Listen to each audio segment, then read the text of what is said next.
Tem uma reflexão bem interessante, que na verdade é só para pensarmos um pouco sobre a situação, mas uma reflexão, eu quero fazer uma pergunta que diz: por que Deus fez o homem no sexto dia? Já ouvi um sábio dizer, Deus fez o homem no sexto dia porque não queria a nossa opinião para a criação do mundo. Ou seja, quando o homem foi criado já estava tudo pronto. Deus, em sua soberania e graça, já havia colocado cada coisa segundo o seu lugar. A função do homem era só governar sobre as determinações que o Senhor deixou. Governar sobre as coisas. Nós aprendemos que no reino, coisas são para serem governadas. Animais, coisas com muito amor, mas pessoas são para serem conduzidas ao reino.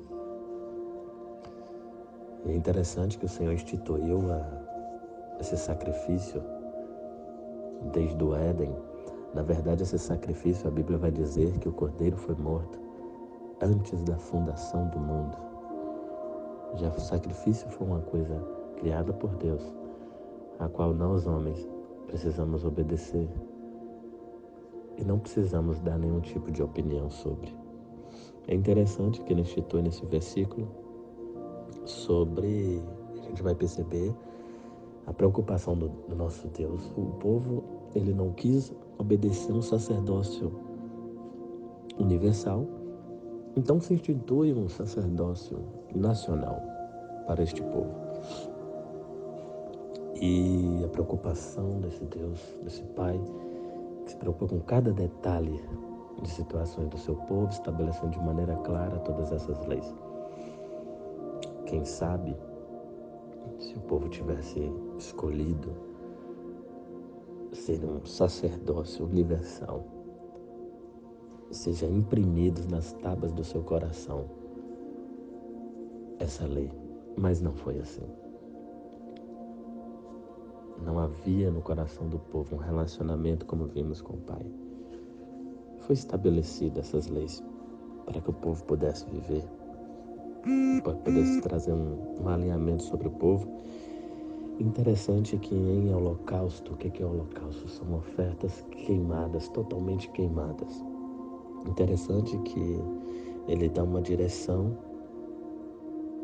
para não fazer esse altar com pedras lavradas. O que é pedras lavradas? São pedras que com a mão do homem, com alguma utilização de alguma ferramenta para poder ajustar. Interessante que quando você pega uma pedra lavrada, essa pedra você tem que ir muito devagar, alinhando, colocando, a pedra cai. Cada um tem seu formato, uma maior, uma pontuda, uma mais arredondada, uma mais quadrada. Mas tudo tem que ser minuciosamente encaixado. É tão interessante que Josué, ele lembra dessas palavras em Josué 8:31, em Deuteronômio 27, 5 e 6. O próprio Moisés, ele vai recordar, o escritor, o melhor escritor de Deuteronômio vai recordar sobre esta passagem. E eu posso me lembrar do nosso Criador, o tipo de Calvário. Nosso Criador, ele foi exposto, ele não subiu ali degraus, como diz aqui, para ser exposto à sua nudez, mas ele foi levantado, erguido no madeiro, como um altar diante do Senhor, queimando todo o orgulho, queimando todo o seu eu, queimando propriamente a sua vontade humana. O apóstolo Paulo vai dizer em Romanos capítulo 12, versículo de número 1, para que nós possamos apresentar os nossos corpos em sacrifícios vivos. O fogo, o batismo com fogo, é um batismo onde são queimadas todas as impurezas da nossa carne, onde nós ficamos vivos.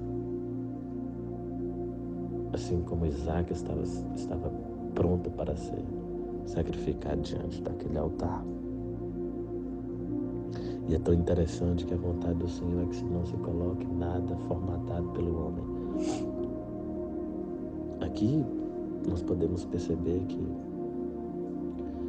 se nós quisermos levantar um altar de Ará, que é um falso altar, nós podemos colocar uma forma, um tijolo e levantar bem mais rápido do que um altar de pedras.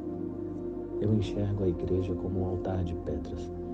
O próprio apóstolo Pedro vai dizer que nós somos pedras vivas, cada um com um formato, cada um com um objetivo. Mas elas precisam ser altamente alinhadas para que possamos oferecer essa esposa como sacrifício vivo, a esposa do Cordeiro. Que o Senhor venha nos alinhar, nos ajudar, porque no momento secreto com Deus, no momento de relacionamento com a nossa fonte, que é o Pai,